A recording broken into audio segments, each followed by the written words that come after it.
नमस्कार दोस्तों, स्वागत है आपका आपके अपने YouTube channel RBSC online classes में। आज का वीडियो बहुत खास होने वाला है। अगर आप इस वीडियो को देखते हो तो निश्चित तौर पे आप कम से कम अपने 20 नंबर है वो परफेक्ट तरीके से तैयार कर सकते हो। वीडियो में अपन डिस्कस करने वाले हैं वो महत्वपूर्ण टॉपिक जो आपके बड़े नंबर के हैं, उनको हमें कैसे करना है और कौन कौन से महत्वपूर्ण हैं उनको हम अच्छे से तैयार करना है। तो डिस्कस करेंगे कौन कौन से टॉपिक इसके अंदर वो बात करते हैं। और बट इस वीडियो में अपन बात करने वाले हैं वो महत्वपूर्ण टॉपिक जो आपकी परीक्षा की दृष्टि से बहुत ज्यादा महत्वपूर्ण है। इसमें अपन डिस्कस करने वाले हैं कवि और लेखक परिचय कौन कौन से आपकी इस परीक्षा के लिए बहुत महत्वपूर्ण है। बात करने वाले व्याख्या किस चैप्टर की कौन सी व्याख्या बहुत महत्वपूर्ण है। बात करने वाले कौन से निबंध, कौन से पत्र और कौन से विज्ञापन महत्वपूर्ण है, उसको डिस्कस करने वाले हैं। पूरा वीडियो ध्यान से देखिएगा। अगर वास्तव में चाहते हैं आप इनके 20 नंबर आसानी से निकाल पाए और ज्यादा कुछ नहीं पढ़ना पड़े तो आप इनको वीडियो को पूरा देखिएगा। तो सबसे पहले अपन डिस्कस करते हैं हमारा जो चैप्टर के अंदर से कौन कौन से कवि हैं और कौन से लेखक हैं जो बहुत महत्वपूर्ण हैं। कवि और लेखक परिचय में कौन कौन से महत्वपूर्ण है। तो पहले अपन बात करते हैं कवि परिचय की। तो कवि परिचय जिनको आपको एकदम अच्छी तरीके से तैयार कर लेना है वो है सबसे पहले सूरदास, उसके बाद जयशंकर प्रसाद, उसके बाद नागार्जुन और गिरजा कुमार माथुर। इन चारों कवियों का कवि परिचय आपको एकदम परफेक्ट तरीके से तैयार कर लेना है। परीक्षा की दृष्टि से बहुत ज्यादा महत्वपूर्ण है।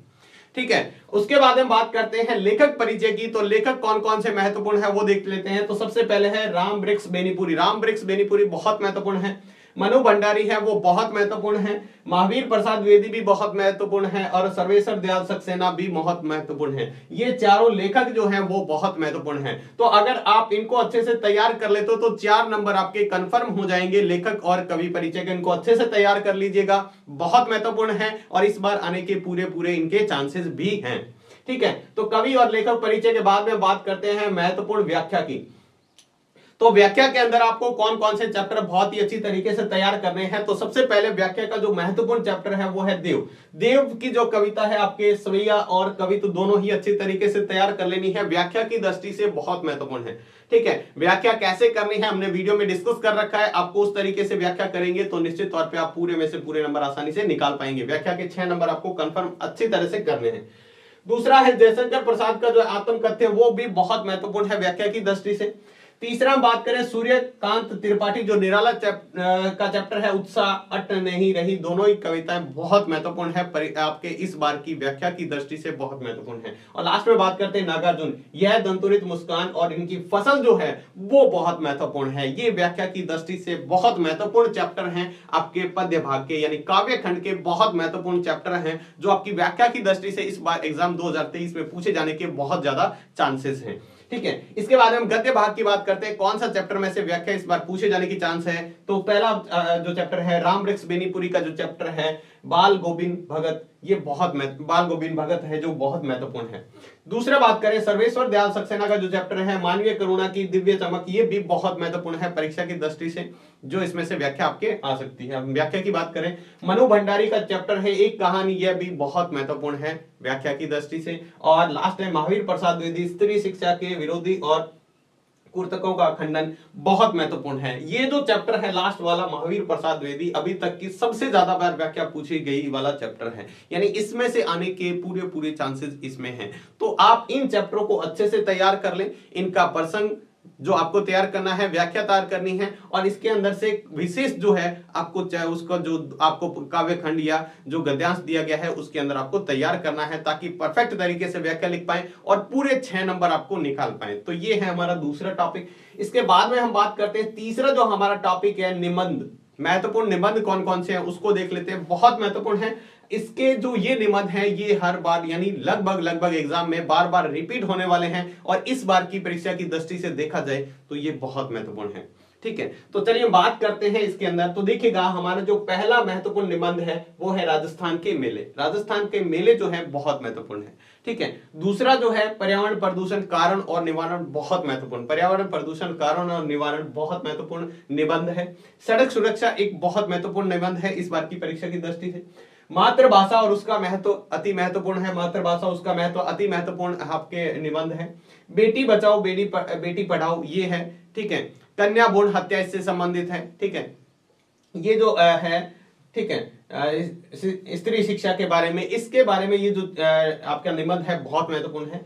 राजस्थान में गहराता जल संकट अति महत्वपूर्ण, बहुत महत्वपूर्ण। राजस्थान में गहराता जल संकट बहुत महत्वपूर्ण निबंध है, बहुत बार रिपीट हो चुका है, इसलिए महत्वपूर्ण है। समाचार पत्रों का महत्व, आजकल समाचार पत्र बहुत कम पढ़ने को मिलते हैं क्योंकि बाकी न्यूज़ आपको मोबाइल के माध्यम से मिल जाती है, तो ये भी महत्वपूर्ण है। और अगला जो है वो तो अति महत्वपूर्ण है, वो क्या है? मोबाइल फोन, इंटरनेट, वरदान और अभिशाप। यानी आजकल ऑनलाइन शिक्षा है उसका भी पूछा जा सकता है, इससे संबंधित ही।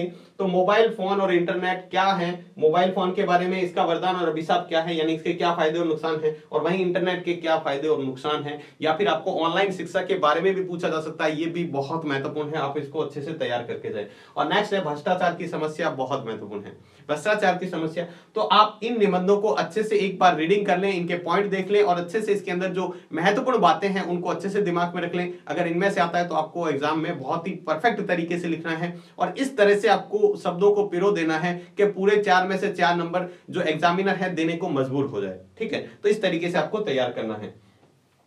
नेक्स्ट हम बात की है, अगर आपने निबंध लेखन वाला वीडियो नहीं देखा है तो जरूर देख लीजिएगा, बहुत महत्वपूर्ण है आपको किस तरह से परफेक्ट तरीके से निबंध लिखना है ताकि 4 में से 4 नंबर मिल पाए। नेक्स्ट इसके बाद में बात करते हैं महत्वपूर्ण पत्र की। पत्र जो है कौन कौन से महत्वपूर्ण है जल्दी से देख लेते हैं। सबसे पहले अपने प्रधानाचार्य को अंग्रेजी विषय के अध्यापक पद के रिक्त होने के कारण कोई अतिरिक्त व्यवस्था के लिए आपको पत्र लिखना है। ठीक है, कौन सा है देखिएगा, आपके स्कूल के अंदर जो अंग्रेजी का पद है वो खाली है, उसके लिए अतिरिक्त टीचर लगाने के आपको पत्र लिखा जा सकता है अपने प्रधानाध्यापक को। दूसरा है गौरव आपका नाम है, स्कूल क्रिकेट टीम के आप कप्तान हैं मतलब, और विद्यालय में अधिक खेल सामग्री मंगाने के लिए आपको क्या करना है? पत्र लिखना है। खेल सामग्री मंगाने के लिए आपको पत्र लिखना है, बहुत महत्वपूर्ण। नेक्स्ट है समय को आदर्श नगर बीकानेर का नीरो मानते हुए अशोक नगर जयपुर निवासी अपने मित्र को बहन की शादी में बुलाने के लिए आपको पत्र लिखना है। बहन की शादी में बुलाने के लिए आपको पत्र लिखना है। ठीक है, इसके बाद में बात करें, कपिल मानते हुए क्षेत्र में पुलिस अधिकारी को मोहल्ले में आए दिन होने वाली चोरियों की शिकायत के लिए एक पत्र लिखना है।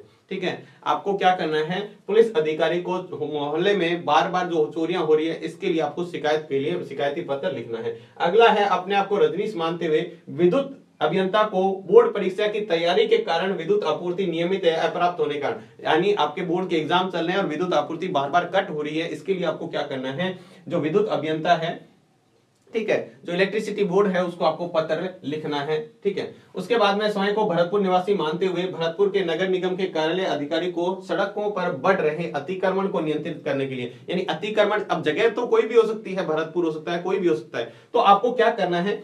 आपको करना है यहाँ पे अतिक्रमण के नियंत्रण हेतु आपको पत्र लिखना है। किसको लिखेंगे? नगर निगम को। अतिक्रमण के लिए नगर निगम को पत्र लिखा जाता है। और लास्ट हम बात करते हैं, दोबारा से रिपीट हो गया यही वापस से है। ठीक है, एक और आप मोहल्ले की सफाई के लिए वापस से यहाँ से जो गलती से लिखा गया है, आपको यहाँ पर जो लिखना है वो लिखना है मोहल्ले की सफाई, गंदगी वगैरह की सफाई के लिए आपको क्या है? मोहल्ले में सफाई के लिए आपको क्या करना है? पत्र लिखना है नगर निगम को। ये आपको अच्छे से याद कर लेने हैं। ठीक है, इतने पत्र आपको बहुत ही अच्छी तरीके से तैयार करने हैं। अगर आप ये पत्र तैयार कर लेते हो तो निश्चित तौर पर इनमें से आपको एग्जाम में पत्र देखने को मिल जाएगा। वही बात करते हैं हमारे विज्ञापन की। तो विज्ञापन जो हमारा 4 नंबर का टॉपिक है, छोटा सा टॉपिक है क्योंकि इसके अंदर अपने को ज्यादा कुछ लिखना नहीं होता। ठीक है, और एक अच्छी सी डायग्राम हम पेंटिंग बनाकर क्या कर सकते हैं? एक अच्छा सा फॉर्मेट बना के पूरे 4 में से 4 नंबर आसानी से निकाल पाते हैं। ठीक है, हमें ध्यान रखना है पत्र कैसे लिखना है, उसके लिए हमने वीडियो प्रॉपर बना रखा है, वहां पर जाकर देख सकते हैं। विज्ञापन का भी बना हुआ है, लेकिन अभी यहाँ पर देख रहे हैं विज्ञापन कौन कौन से महत्वपूर्ण है इस बार की परीक्षा की दृष्टि से। तो देखिएगा, सबसे पहला है मित्र को फूलों से बनी वस्तुएं और गुलदस्ते, हार मालाएं आदि बिक्री बढ़ाने के लिए आपको क्या करना है? उसके लिए एक हार मालाएं वगैरह बेचने के लिए एक विज्ञापन तैयार करना है। दूसरे बात करते हैं, कला अंकुर संस्था द्वारा कुछ चित्र या पेंटिंग बनाए गए हैं, उसकी बिक्री के लिए आपको क्या करना है? एक विज्ञापन तैयार करना है। विज्ञापन आपका 25 से 50 शब्दों के बीच में होना चाहिए, कोई सा भी हो। नेक्स्ट हम बात करते हैं नव अंकुर विधवा महिला सहायता संस्था जयपुर द्वारा बनाई गई कारपेट कह दो, हैंडीक्राफ्ट कह दो, या फिर कुछ ऐसे वस्तुएं जो वेस्टेज से बनाई जाती है, इसके बारे में पूछे जाने के बहुत ज्यादा चांसेस है। अब कारपेट की जगह कोई और वस्तु दे दी, ठीक है, तो उसके बारे में हमें क्या करना है? विज्ञापन तैयार करना है। उसके बाद में है आपके विद्यालय में SUPW का एक शिविर लगा है जिसमें निर्मित अनुपयोगी सामग्री से उपयोगी सामग्री के बिक्री हेतु एक विज्ञापन तैयार करना है। यानी SUPW आपके जो कैंप लगता है उसके अंदर क्या किया गया है? अनुपयोगी जो वेस्टेज जो मटेरियल होता है उससे क्या किया गया है? आपके कुछ अच्छे कुछ बनाए गए हैं, डिजाइन बनाए गए हैं, उसकी बिक्री के लिए आपको क्या करना है? एक विज्ञापन तैयार करना है। नेक्स्ट है आपके शहर में राष्ट्रीय हैंडलूम उत्पादनों की प्रदर्शनी बिक्री के लिए हैंडलूम जो आइटम बनाए गए हैं उत्पादकों की बिक्री के लिए आपको क्या करना है, एक विज्ञापन तैयार करना है। यह भी महत्वपूर्ण है। लास्ट हम बात करते हैं यातायात या परिवहन अधिकारी को सड़क पर वाहन सावधानी से चलाने के लिए एक विज्ञापन तैयार करना है। ठीक है, सड़क सुरक्षा के लिए आपको एक विज्ञापन तैयार करना है। ये विज्ञापन भी बहुत महत्वपूर्ण है। अगर आप इन टॉपिक को अच्छे से, ये जो महत्वपूर्ण बताए गए, इनको अच्छे से कवर कर लेते हो तो निश्चित तौर पर इनमें से आपको एग्जाम में देखने को जरूर मिलेंगे और आपके जो नंबर है वो भी बहुत अच्छे आएंगे। ठीक है, तो अभी तक आपने वीडियो जो नहीं देखा है टाइम मैनेजमेंट का, किस तरह से हिंदी का टाइम मैनेजमेंट करना है, वो भी आप देख सकते हैं। ठीक है, जल्दी से आप देख लीजिएगा, आपको यहां पर मिल जाएगा एंड स्क्रीन में। आप जरूर देखिएगा क्या, ताकि हिंदी का पेपर आपको बहुत अच्छी तरीके से अटेंड करना है और समय से पहले पूरा अटेंड करना है, ताकि आप अच्छे से कवर कर पाओ और कुछ भी आपका छूट नहीं पाए। तो आज के वीडियो में बस इतना ही। मिलते हैं नेक्स्ट वीडियो में और भी इसी तरह के इंपॉर्टेंट टॉपिक के साथ। तब तक के लिए धन्यवाद।